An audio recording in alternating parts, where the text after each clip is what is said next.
Halo semuanya, kembali lagi di channel YouTube gua dan seperti yang kalian bisa lihat di judul dan thumbnail, gua ingin membahas atau melakukan review terhadap pertandingan Timnas Indonesia U23 menghadapi Korea Selatan U23 di mana kita takluk harus mengakui keunggulan dari Korea Selatan U23 dengan skor tipis 1-0.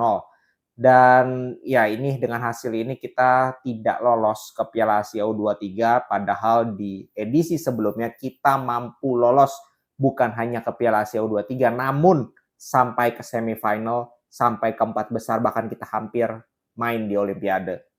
Dan memang bedanya adalah Piala Asia U23 ini tidak menentukan kita ke Olimpiade walaupun kita masuk 4 besar ataupun kita masuk 3 besar, sorry kita tidak akan main di Olimpiade karena Olimpiade itu nanti, masih nanti ya, edisi 2 tahun lagi. Sehingga mungkin itu yang menjadi alasan juga Pak Erick Thohir kemarin bilang bahwa ya kita harus sabar karena target kita Olimpiade untuk Piala Asia U23 ini tidak menentukan untuk kita bisa masuk di Olimpiade. Tapi bukan berarti Timnas U23 kita, apa yang ditunjukkan oleh Timnas U23 kita di kualifikasi Piala Asia U23 ini bisa dikatakan baik. Itu tidak sama sekali terlihat ya.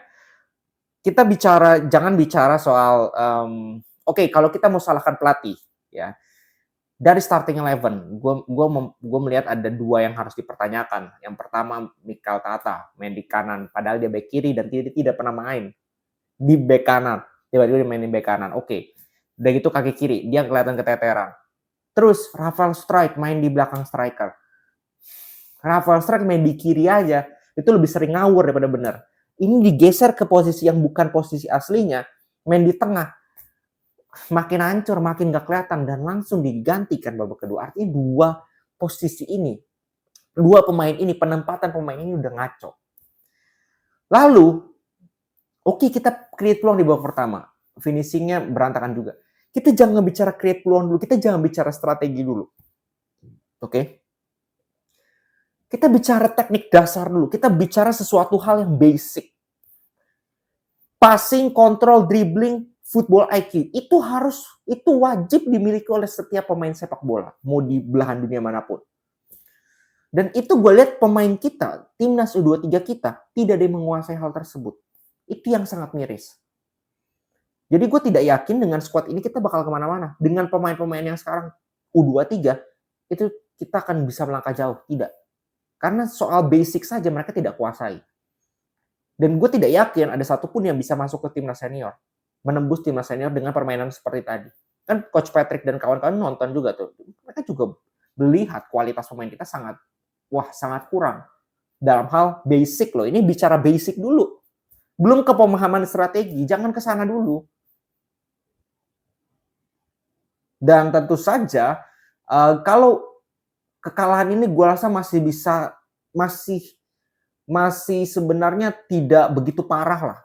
Yang parah itu kan sebenarnya kita nggak bisa menang lawan Laos kan. Makanya kita nggak dapat 6 poin. Harusnya kalau kita dapat 6 poin, walaupun kita kalah sekarang nih, kita masih punya peluang untuk lolos sebagai runner up. Yang membuat kita tidak punya peluang sama sekali untuk lolos sebagai runner up adalah kita tidak bisa menang lawan Laos. Nah ini kan menjadi evaluasi juga. Pada saat lawan Laos kita nggak bisa cetak gol.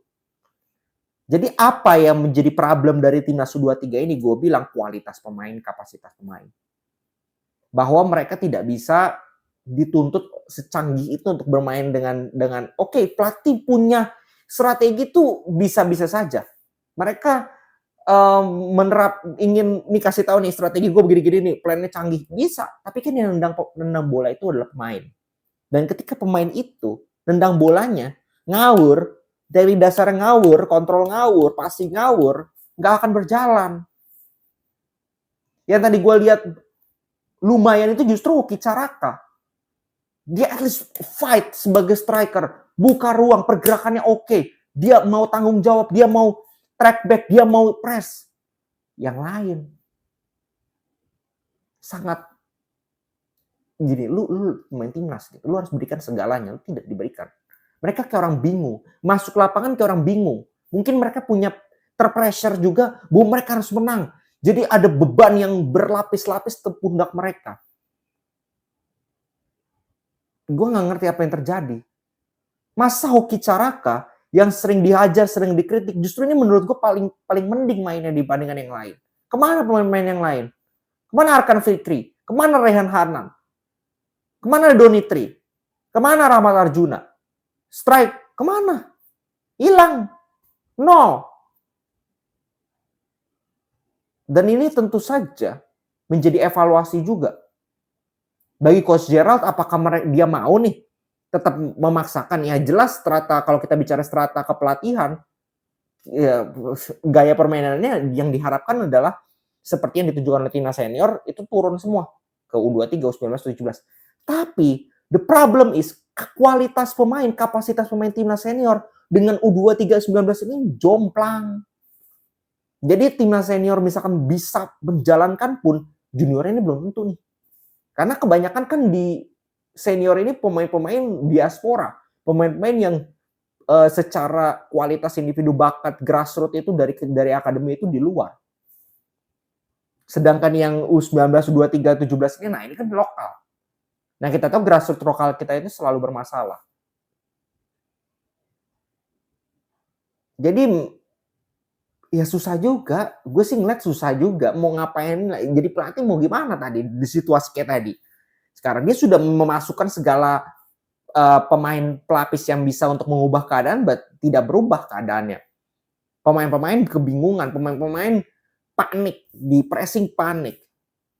Ketika dapat peluang pun tidak bisa mengkreasikan peluang tersebut untuk bisa menjadi peluang yang berbahaya. Defense kita, Cahaya Supriyadi tadi save berapa banyak itu save yang dia lakukan.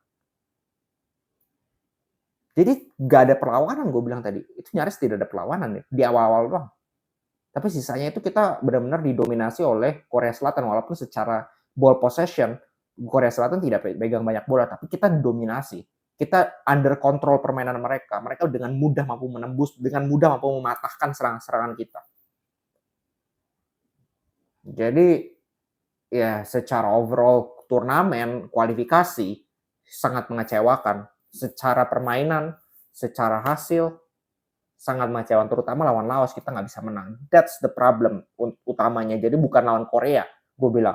Tapi lawan Laos kita nggak bisa menang. Itu sangat amat mahal harga yang harus dibayar oleh timnas U23 sehingga kita tidak bisa lolos. Kita tidak punya peluang lolos sebagai runner-up karena lawan Laos kita nggak bisa menang. Oke, jadi kita lihat apakah ada evaluasi atau tidak untuk tim kepelatihan, untuk overall lah timnas U23, dan ya kita lihat nanti timnas senior ya berarti di Oktober, karena setelah ini jeda internasional tidak ada lagi, jadi kita kembali lagi ke klub.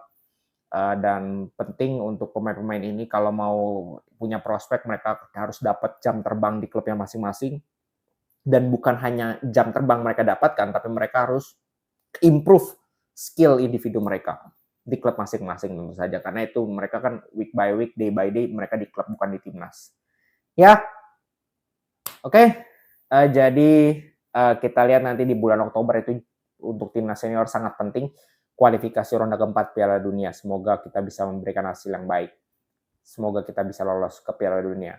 Ya, thanks for watching, segitu dulu.